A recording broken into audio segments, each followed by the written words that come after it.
네, 남양주병 김용민 의원입니다. 그 후보자님 일단 검찰총장 후보 지명 축하드리고요. 그동안에 일을 해오신 것을 보면은 자질과 능력에 대해서는 충분히 갖추고 계시다라고 좀 높게 평가할 수 있을 것 같습니다. 그러나 이제 오늘 또 저희 청문회 과정에서 성실하게 답변해 주셔서 국민들께도 그것을 좀 잘 말씀드리시는 기회가 됐으면 좋겠습니다. 자, 검찰개혁 필요하다고 생각하시나요? 네, 당연히 필요하다고 생각하고요. 그래서 제도개혁이 이루어졌다 생각하고 있습니다. 네, 검찰개혁 왜 필요하다고 생각하십니까? 짧게 말씀해 주시죠. 국민 중심으로 가지 못한 부분에 대한 반성, 국민 신뢰를 잃었던 부분, 공정성 논란 세 가지가 있을 것 같습니다. 검찰의 제 식구 감싸기 문제도 심각했죠. 그 부분도 있었습니다. 예, 검찰이 권한 남용한 것을 아무도 통제 못하고 있지 않습니까?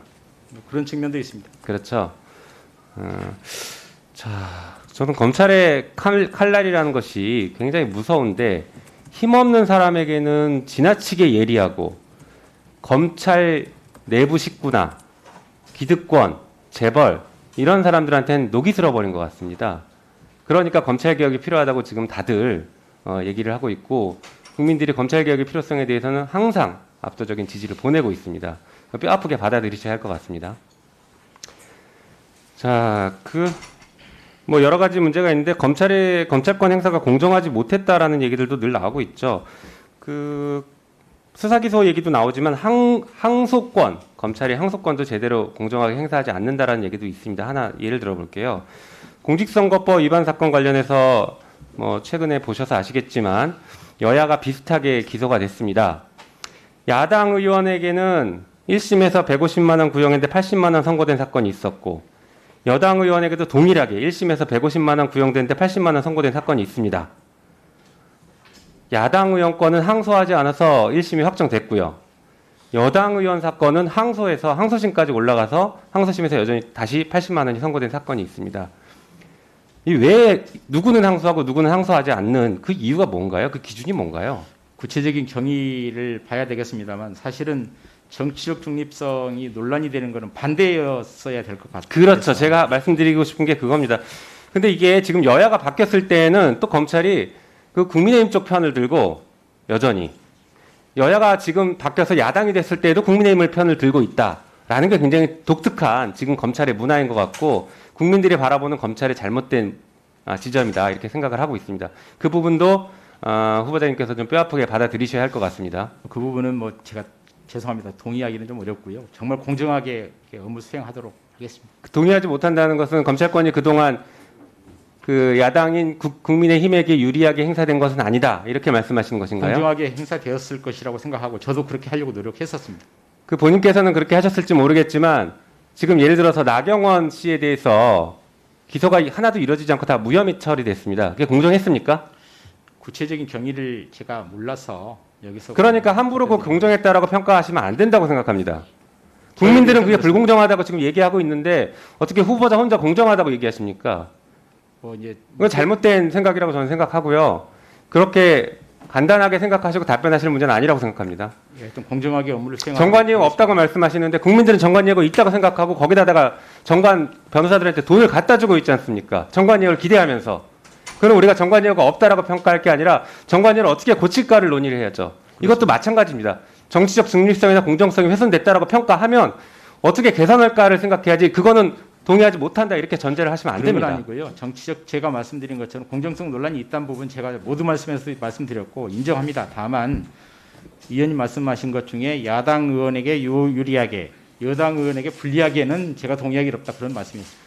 그러면 왜 항소 안 했는지를 확인해서 나중에 저희 의원실에 따로 말씀해 주십시오. 이건 한번 살펴보겠습니다. 네, 왜 누구는 항소했고 누구는 항소 안 했는지를.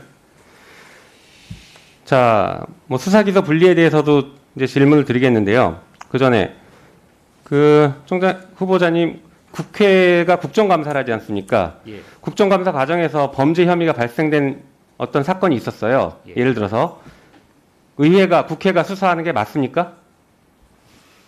국회에 수사 권한이 없기 때문에 수사는 안 될 것 같습니다. 국회가 만약에 입법을 통해서 수사권을 주면 맞습니까? 특사경이 국회가 스스로 수사하는 입법권을 행사하는 게 맞냐는 걸 물어보는 겁니다. 그렇게 하면 안 되죠? 예, 적절치 않을 것 같습니다. 네. 판사가 수사하는 것은 타당합니까? 그건 당연히 아닐 것 같습니다. 아니죠. 아니라고 생각하시죠? 예. 그러면 검사가 왜 수사해야 되는지에 대해서 한번 생각해 보겠습니다. 일단 PT 자료 보시죠.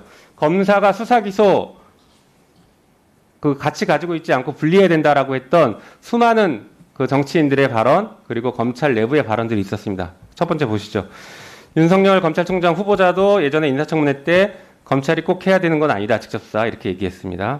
다음 보시죠. 이게 발언이 너무 많아서 저 여당 발언은 다 뺐고 야당과 검찰의 발언만 했습니다. 나경원 원내대표 전 원내대표도 검찰개혁에서 수사기소 분리 원칙 이게 맞지 않는다 이렇게 얘기하고 있죠. 다음 보여주시죠. 네, 그 다음 보여주시죠. 오신환 바른미래당 원내대표도 검찰개혁의 요체는 기소권과 수사권을 분리시키는 것이다라고 명확하게 얘기하고 있습니다. 다음. 네, 그 다음 보여주시죠. 주호영 전 원내대표도 수사와 기소를 분리하는 것이 세계적인 추세이다 이렇게 얘기하고 있습니다. 다음 보여주시죠. 금태섭 의원도 수사와 기소를 동시에 담당하지 못하게 하는 것이 글로벌 스탠다드에 맞춰가야 된다 얘기하고 있습니다. 이동섭 전 자유한국당 의원도 수사와 기소를 분리해야 된다라고 얘기하고 있습니다. 다음 보여주시죠. 그 다음 보여주시죠. 김석기 의원도 역시 직접 수사는 사법경찰관이 행사하도록 하고 검사는 주로 공소제기를 해야 된다 얘기하고 있습니다. 다음. 곽상도 의원 역시 기소권과 수사권을 분리해야 된다라고 하면서 법안까지 발의했습니다. 다음 보여주시죠. 네, 넘겨주세요. 정종섭 의원 역시 검경 수사권 조정 논의와 관련해서 근본적인 취지는 견제와 균형의 원리를 달성해야 된다고 해서 수사기소 분리를 전제로 얘기하고 있습니다. 다음 보여주시죠. 여상규 전 법사위원장도 검경 수사권 조정 필요하다라고 하는데 국민의 눈높이에 맞게 해야 된다고 하고 있죠. 다음. 이주영 국회 부의장도 검경 수사권 조정에 대해서 논의가 무르익었다라고 해서 사실상 수사기소 분리를 전제로 얘기하고 있는 것들입니다. 국가수사청 신설 정책토론회는 곽상도 의원이 수사기소 분리하는 법안을 발의한 것에 대해서 토론회에서 이런 발언을 한 것입니다. 다음 보여주시죠. 네. 이것은 후보자님께서 하신 얘기입니다. 법무부 장관 직무대행 때 얘기하셨죠. 궁극적으로는 수사기소 분리를 해야 된다 얘기하셨습니다. 기억나시죠? 예. 자, 수사기소 분리에 대해서 어떻게 생각하십니까? 이 수사기소를 분리하는 것이 맞다라고 생각하십니까? 제가 변호사 업무를 잠깐 해보니까 그 피의자나 그 변호사들이 제일 부담스러운 게 수사한 검사가 기소한 사건이 제일 부담스러워. 1차 수사입니다. 1차 수사 하는 것 같더라고요. 네. 궁극적으로 수사하는 사람이 기소까지 담당하면 아무래도 좀 무리가 따르게 되는 측면이 있습니다. 저도 수사검사였으니까요. 수사를 많이 했으니까요. 다만 제가 저렇게 주장하고 했던 것은 우리 형사사법 체계가 이번에 이렇게 대변혁을 이루셨는데 이루어지기 전입니다. 그런데 지금으로서는 그 방향은 맞지만 우선은 형사사법 체계 대변혁된 걸 안착시키는 게 중요하다고 생각하고요. 제가 좀 통계를 보니까 250만 명 중에 만 명 정도 피의자가 있습니다. 그중에 수사하고 기소까지 되는 경우는 한 10,000명쯤 되는 것 같아요. 현재 검찰에서. 그래서 그 10,000명쯤 되는 수사 기소 피의자들에 대해서 어느 정도 줄여갈 거냐 하는 부분을 좀 검토해 보면 뭐 좀 낫지 않을까 그런 생각을 해봤습니다. 죄송합니다. 수사권 지금 검경 수사권 조정을 제도를 안착시켜 봐야 된다는 입장인 것 같은데. 네, 네, 알겠습니다.